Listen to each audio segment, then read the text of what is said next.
Hi friends, అందరు బాగున్నారండి. ఇవాళ అయితే మెత్తళ్ళు చేపలు టమాటా ఉల్లిగడ్డ వేసి చేస్తానండి. మెత్తళ్ళు శుభ్రం చేసి పెట్టుకున్నా నేను ఎందుకంటే తలకాయలు వీటిల్లో కూడా ఇప్పుడు ఇసుకుంటుంది. ఒకసారికి 4 సార్లు శుభ్రంగా కడగాలి. ఉల్లిగడ్డ వేసి వండుతున్నానండి.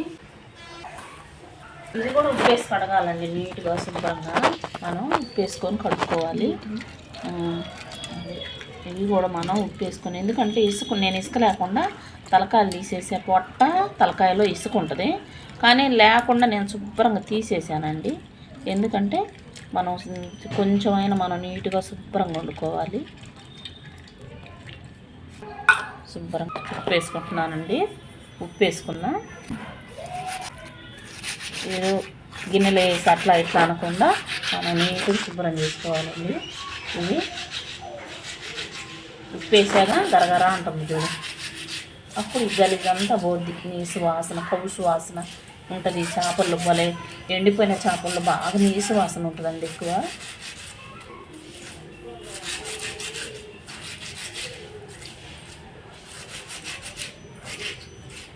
ఇంకొంచెం వేసుకుంటున్నానండి. శుభ్రంగా పోవాలి.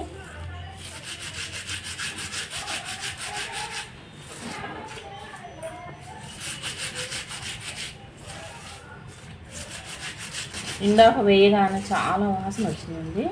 మనం కింద వేయగానే చాలా వాసన వచ్చింది.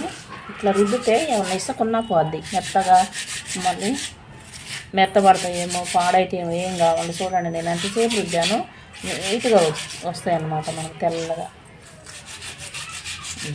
అది చూడండి, ఇదంతా పోలిక ఉంది చూడండి. ఆడాడాడ ఇంకేమన్నా పోలిక కలుసుకుని ఇదంతా చూడండి గలీజ్.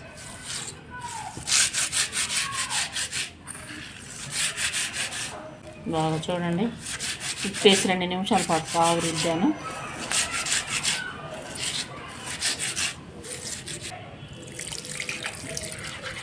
చూడండి ఎంత నీట్గా అయ్యో చూడండి. మనకి ఈ మెత్తళ్ళల్లో ఇసుక అనేది తగలదండి. నేను చాపలేని కాడికి రుద్దా శుభ్రంగా. ఇసుక అనేది తగలదు, ఇంకా నీట్గా ఉంటాయి.